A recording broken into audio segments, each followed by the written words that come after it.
কলকাতা যেন আজ মিছিল নগরী। অবরুদ্ধ শহর, চাকরিহারা শিক্ষক শিক্ষিকাদের পাশাপাশি ওয়াকফ সংশোধনী আইন বাতিলের দাবিতে কলকাতা সহ রাজ্য জুড়েই পথে নামলেন হাজার হাজার সংখ্যালঘু মানুষ।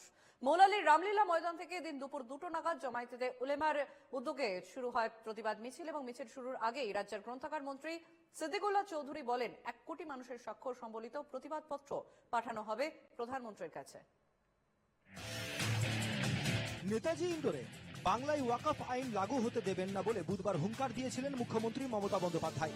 আর বৃহস্পতিবারই ওয়াকফ সংশোধনী আইন বাতিলের দাবিতে কলকাতা সহ রাজ্য জুড়েই পথে নামলেন হাজার হাজার সংখ্যালঘু মানুষ।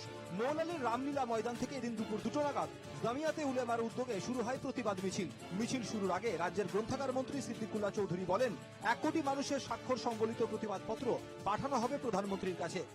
ভারতের দুর্বল মানুষের প্রতি চাপিয়ে দিচ্ছেন, এটা সংবিধান বিরোধী, বেআইনি। আমরা পরিষ্কারভাবে ঘোষণা করছি, এই আইন আমরা মানছি না, মানব না। 1 কোটি স্বাক্ষর আমরা করব, প্রধানমন্ত্রীর কাছে প্রথম 10 লাখ করে পাঠাবো। সিদ্দিকুল্লাহ চৌধুরী আরো বলেন ওয়াকফ আইন বাতিলের জন্য প্রয়োজনে তারা জেলেও যেতে প্রস্তুত। পাশাপাশি ব্রিগেড সমাবেশও করা হবে বলে জানান রাজ্যের গ্রন্থাগার মন্ত্রী। এদিনের মিছিলের জেরে তীব্র যানজটের সৃষ্টি হয়। এদিন 2 চব্বিশ পরগনা হাওড়া থেকে ম্যাটাডোরে করে প্রচুর মানুষ ধর্মতলার সমাবেশে যোগ দেন। এছাড়াও রাজ্যের বিভিন্ন প্রান্ত থেকে ওয়াকফ আইনের বিরুদ্ধে পথে নামেন তারা। এদিকে বসিরহাটে ওয়াকফ নিয়ে বিক্ষোভ প্রসঙ্গে বিস্ফোরক মন্তব্য করেন রাজ্য বিজেপির সভাপতি সুকান্ত মজুমদার। তিনি বলেন বিক্ষোভের পিছনে মদত দিচ্ছেন মুখ্যমন্ত্রী মমতা বন্দ্যোপাধ্যায়। দেখুন, এই অচল করতে পেরেছে সরকারের প্রচ্ছন্ন সহযোগিতায়। মমতা বন্দ্যোপাধ্যায় তথা প্রশাসন চাইছে অচল হোক। আমাদের হাতে সরকার ছেড়ে দিক, আমরা 15 মিনিটে ভিড় ফাঁকা করে দেবো। তবে লক্ষণীয়, সুকান্ত মজুমদারকে পাশে বসিয়ে বিজেপি নেতা তথা অভিনেতা মিঠুন চক্রবর্তী বলেন ওয়াকফ নিয়ে মুসলমানদের স্বাধীনতা আছে, ওরা আমাদেরই ভাই। হিন্দিতে বলে গুমরা করনা, পুরো সরকার এদের গুমরা করছে, মানে অন্য রাস্তায় নিয়ে যাচ্ছে।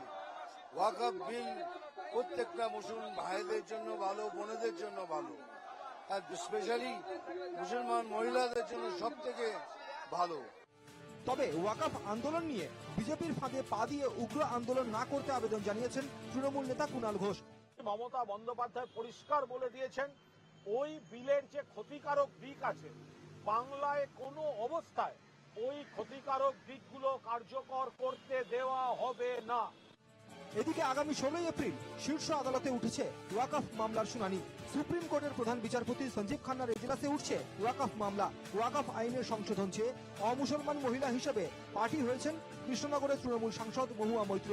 সেদিকেই নজর থাকবে গোটা দেশের। Bureau report, NKTV Bangla.